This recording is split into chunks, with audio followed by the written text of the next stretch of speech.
Welcome back, everybody, to Turkey Talk, brought to you by Wild Faith Podcast. I have my co-host, Luke Timmons, here in the flesh. In person. I should say I'm in the flesh. We're in the Shed studio here, and we're live. Sorry. Kind of live in our Kind of own. live.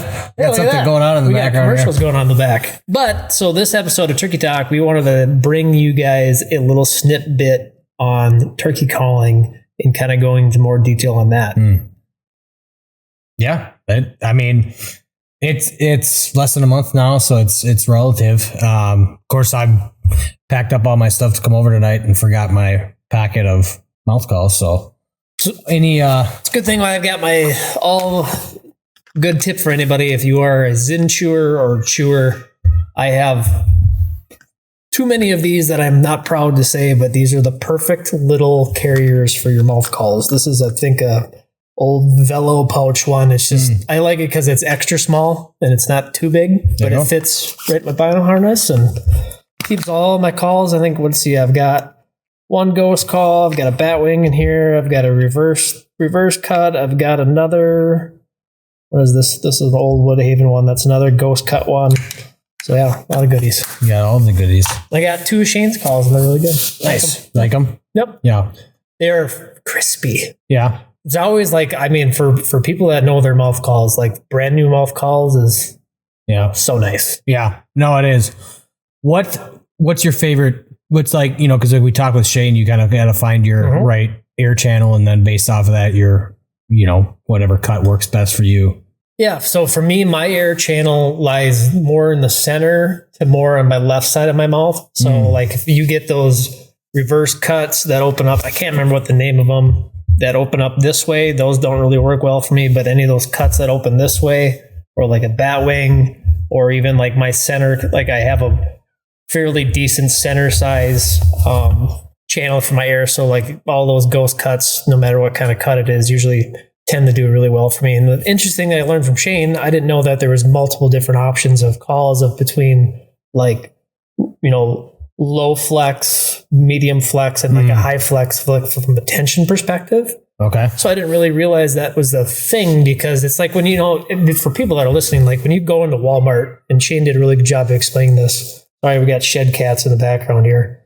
But, when you go in the flea farm, you don't know what you're doing. You're looking at turkey calls. You're like, oh, it's a mouth call. I'm going to go and grab it. And you start calling with it and you try to get better at it. But either you're not blowing out the right air channel or you're just not good at it yet. So like, let's say you're rocking like a straight ghost cut, straight center cut. Yep. If your air channel's more towards the left, do you position your call kind of left to center then? Or just to keep it right in the middle? Keep it right in the middle. And like for me, like, it's all about positioning of your tongue and where you're pushing that air through. Sure. And also too, where you're keeping it out on the roof of your mouth. But yeah, like for me, like I said, it's like more like left center, I would say, is probably like where my air channel is. I think that's mine, because I was playing with the 4 or 5 I have at home, and I was hitting I think it's a Phelps like signature cut. And I don't know, I get it to sound good. That's the best one I can do it on.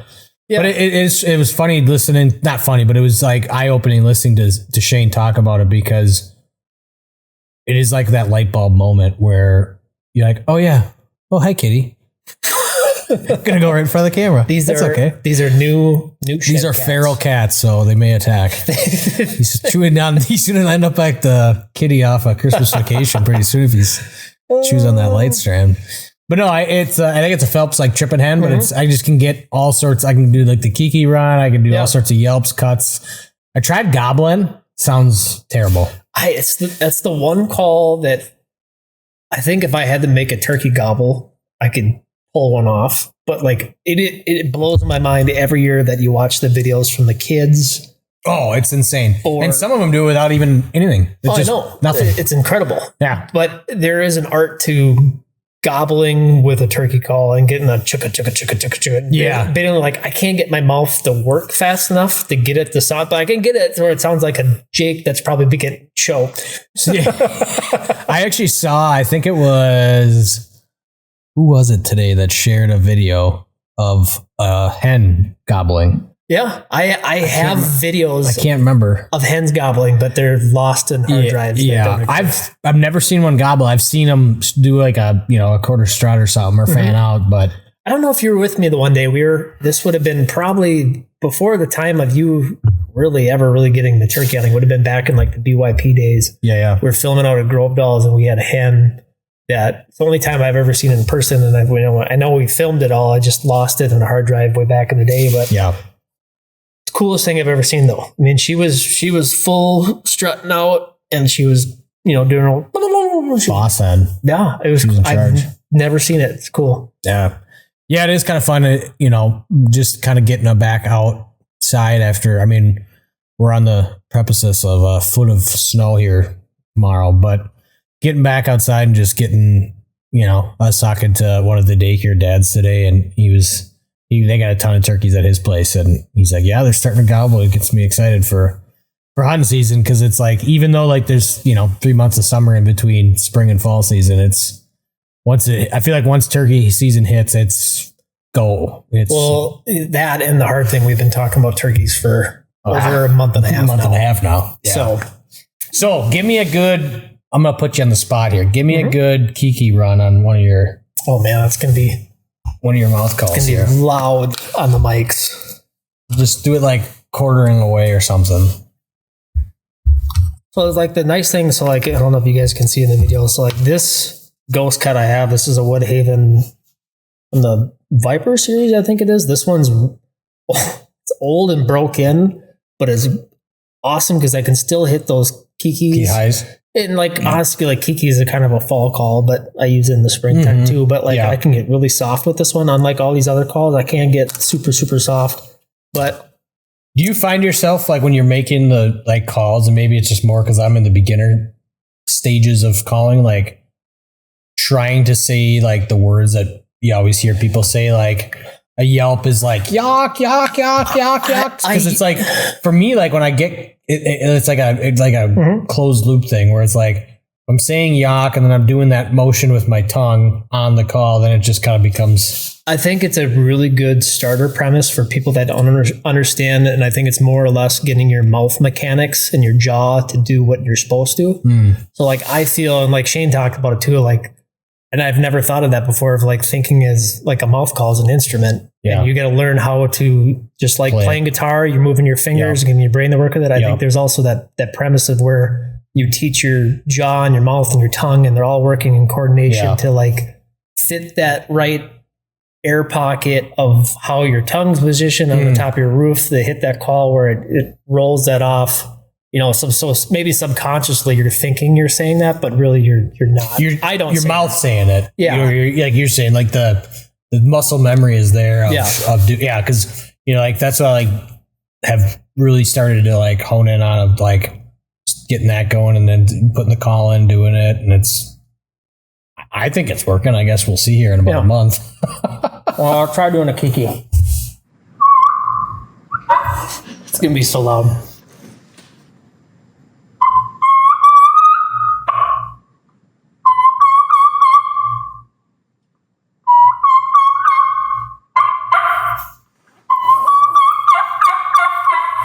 Cat is hearing sounds it's never heard before. It's also really hard to tell what it sounds like through my headphones. Yeah. I think it sounded okay, but I can't really tell.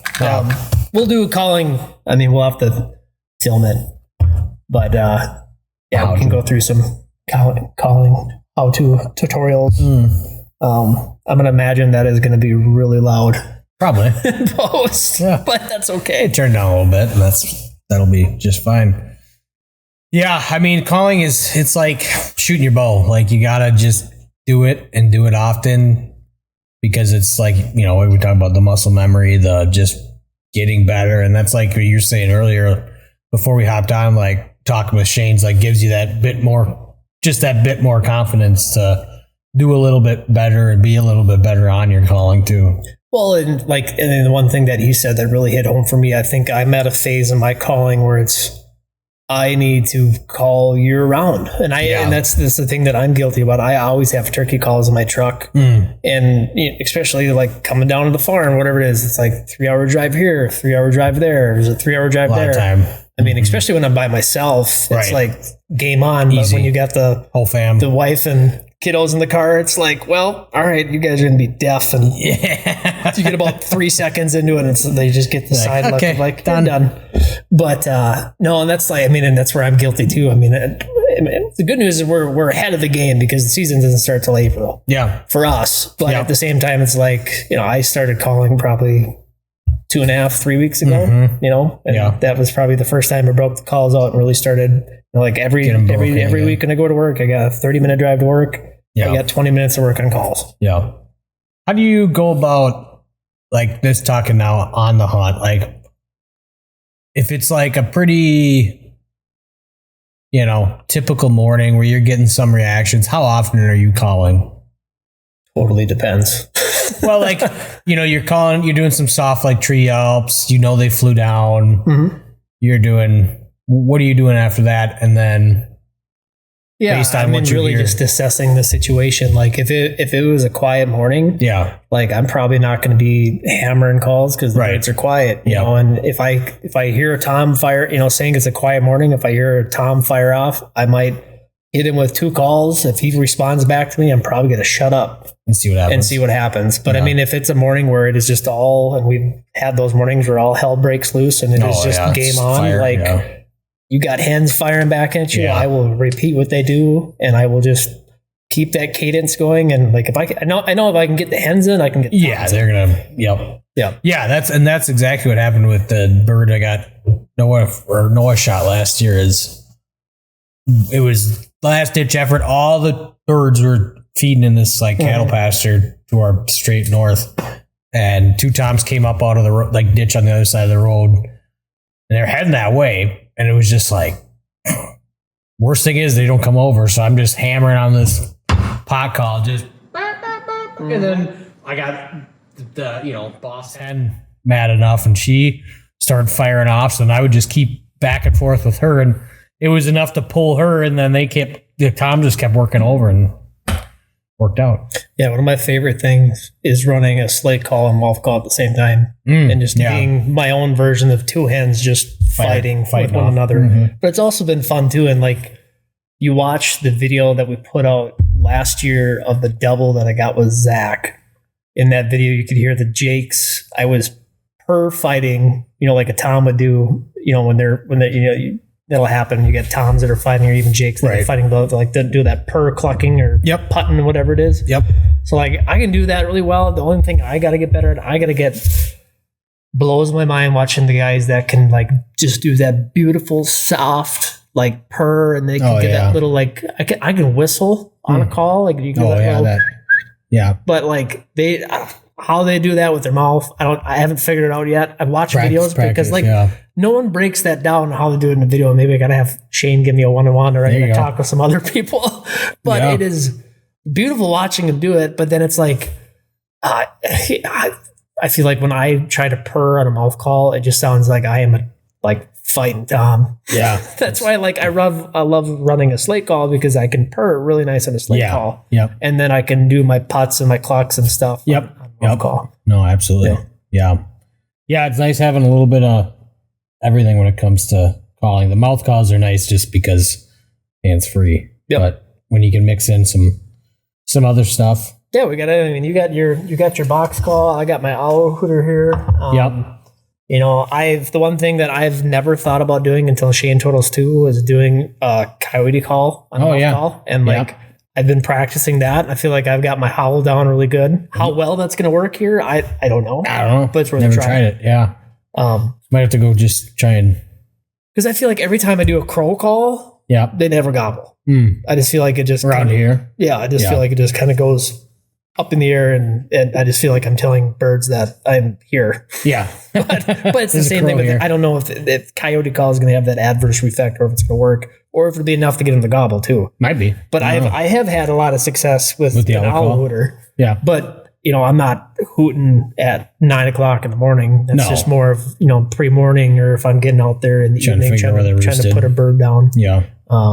But yeah, I mean, this is kind of just a short little bit on what we're kind of got for our turkey calling setup. I'm trying to think of other ones. I really would love to have one of those old school yelpers. I don't think it's not called a yelper. It's called a trumpet call. I'd love to get one of those. I mean, you could literally, do we have a straw around here? I don't know. I mean, that's the cool thing I love about turkey hunting too. And like, maybe that'd be a fun bit to do is like, you can make a turkey call out of anything. You make it out of their wing, the wing bone. Yeah. And that's where it's like, that's so cool to me too. And I'm not saying turkeys are dumb, because I think they're the dumbest smart bird that exists. Yeah. Until you try to kill them and they get really hard. Yeah. But I think you can make a turkey call just about damn near out of anything. You can get, and especially, and with that, you can get them to usually gobble off of almost anything. Well, look at it. People are terrible callers. Oh, yeah. And they still kill birds. Yeah. 100%. You're not a terrible caller. Get better. Yeah. I have vivid memories of my dad, how my dad was the turkey slayer that he was. And he, his go-to, he had the little thumb yelper. Oh, yeah. Thumb yelper. And he never had a mouth call. He had slate calls, was not good at them, didn't run slate calls. I think he had a box call, never ran it because he wasn't good at it. Just a little finger tree yelper. Yep. Huh. I'm trying to think if he had any other calls. No, that was it. And he killed birds every year. Yeah. So for sure. No, that's funny. Crazy what you can do and get them to respond with. So it's like, now here we are again, just patiently waiting for turkey season to show up. Yep. Yeah. But all right, guys. Well, thanks for listening to this week Turkey Talk, and we'll see you next time. Thank you for joining us on this journey through faith in the great outdoors. We hope today's episode has inspired you to seek God's presence in the wilderness and deepen your connection with nature. If you enjoyed today's discussion, don't forget to like, follow, and subscribe to the Wild Faith Podcast on your favorite platforms, including Spotify, Apple Podcasts, YouTube, Instagram, and Facebook. By subscribing, you'll never miss an episode, and you'll continue to be a part of the Wild Faith Podcast community. We'd also love to hear from our listeners, so please don't hesitate to reach out with your questions, comments, or topic suggestions. You can connect with us on social media or through our website. Your feedback is important to us and helps us improve and tailor our content to better serve you. And always remember, the great outdoors isn't just a playground for hunting and fishing. It's a sanctuary for finding solace and spiritual renewal. As you gear up for that next adventure, I pray you find God's presence in the crackling of a campfire, the thrill of reeling in your catch, or the quiet solitude found in nature. Until next time, thank you for listening to the Wild Faith Podcast. Take care, and God bless.